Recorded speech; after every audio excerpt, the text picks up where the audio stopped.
Hey everyone, welcome back to the channel. Today I'm going to show you how to turn any image into a custom alpha brush in Blender using a really cool AI workflow inside ComfyUI. If you're into sculpting or texture work in Blender, you already know how powerful alpha brushes can be. They let you stamp or paint really detailed shapes onto your model without having to model everything by hand. But here's the twist. Instead of creating alpha brushes manually in Photoshop, Materialize, or downloading the same brush packs that everyone else has, we're going to generate completely unique ones using DepthAnything v2 inside ComfyUI. By the end of this video, you'll know exactly how to take any image, run it through ComfyUI to generate a depth map, clean it up as an alpha, and then import it directly into Blender as a sculpting brush. Super straightforward, and once you try it, you'll realize how easy and addictive it is. All right, let's get started. This content is AI generated and may contain errors or cause discomfort.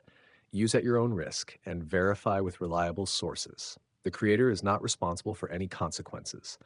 The script was written by a human but voiced by AI. The workflow uses AI, but the idea is human-made. If you're allergic to AI, please exit now before you get infected. The first step is setting up ComfyUI. To make everything simple, I've already shared the workflow on my Hugging Face. You'll find the link in the description.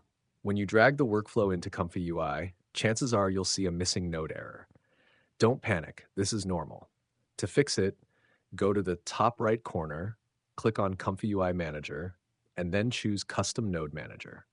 If you haven't used the manager before, it's basically your control center for installing and updating plugins in ComfyUI.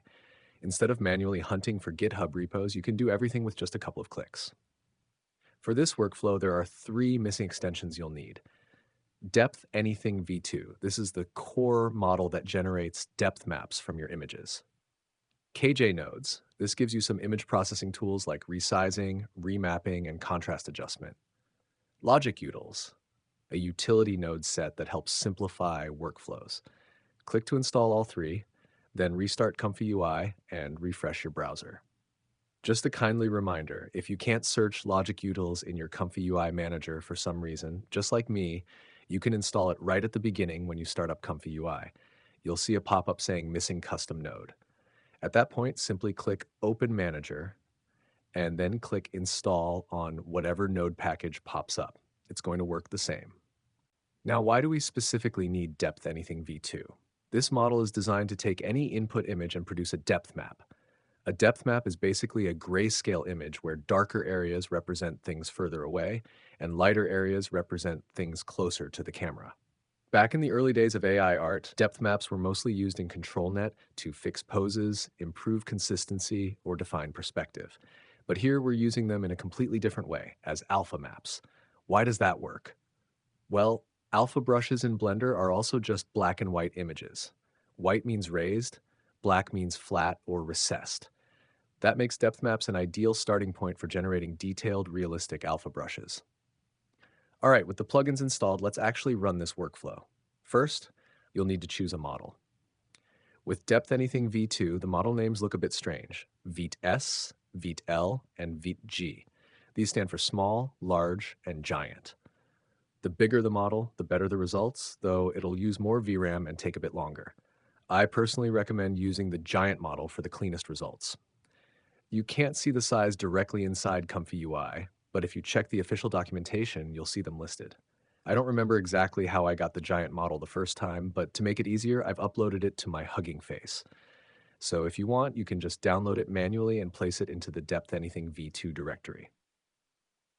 Next, load your image into the Load Image node.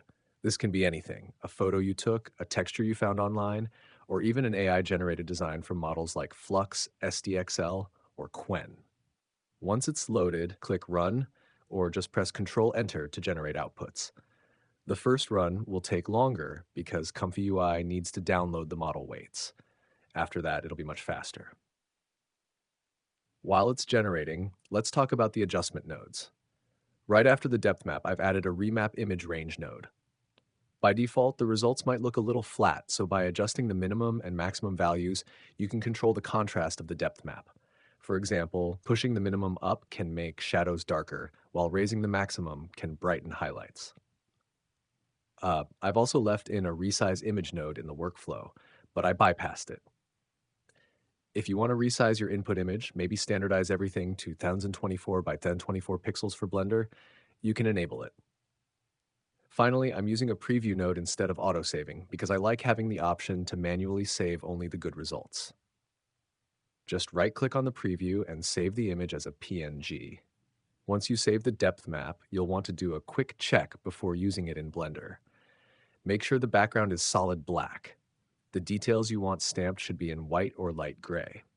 Square images work best. The 24 by 1024 or 2048 by 2048 is ideal. If the image looks too washed out, open it in GIMP, Photoshop, or Krita and adjust levels to boost the contrast. You want a strong difference between raised and flat areas, otherwise your brush will look weak in Blender.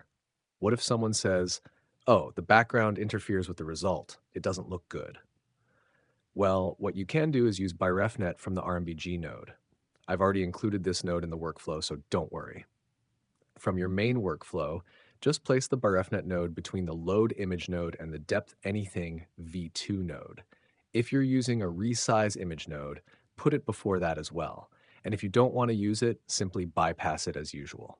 Or you can place the ByRefNet node between the Remap Image Range node and the Preview node. The result you'll get is a clean black background, so the background won't interfere with your output. If you're missing this node, downloading it is super easy. Just go to the ComfyUI manager, search for RMBG, and install it. Done. Now, about using AI, I think everyone can see both the advantages and disadvantages. The advantage is that it's fast, and the results are relatively good. The disadvantage is that if you want precise editing and full control, this might not be the best option for you.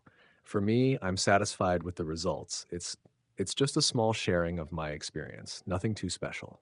Now let's move into Blender. First, delete the default cube by pressing Delete. Then press Shift-A, go to Mesh, and select Plane. Next, switch to Sculpt mode from the top left corner. On the top right, enable Remesh for the plane. Set the voxel size to 0.01 meters, then click Remesh. There are many ways to use an alpha brush. Some people prefer the stencil method, but I usually go with anchored, so I'll stick to. In Sculpt mode, select the Draw brush. Duplicate it by clicking the small arrow, then choose Duplicate Asset. Rename this new brush. I'll call it Alpha.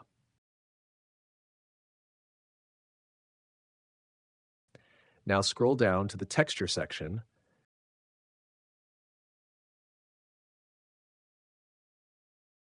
Click New, and then switch over to the Texture tab to see it. Open your folder and load the image you created earlier in ComfyUI. After that, at the top, go to Stroke and change the stroke method to Anchored. Now you can click and drag on the plane to stamp your image as an alpha. If you don't want the brush to affect the back faces, go to the brush settings and enable front faces only. And that's it. You now have your custom alpha brush working inside Blender. Now, if you prefer using a stencil instead of the anchored method, here's how you can do it.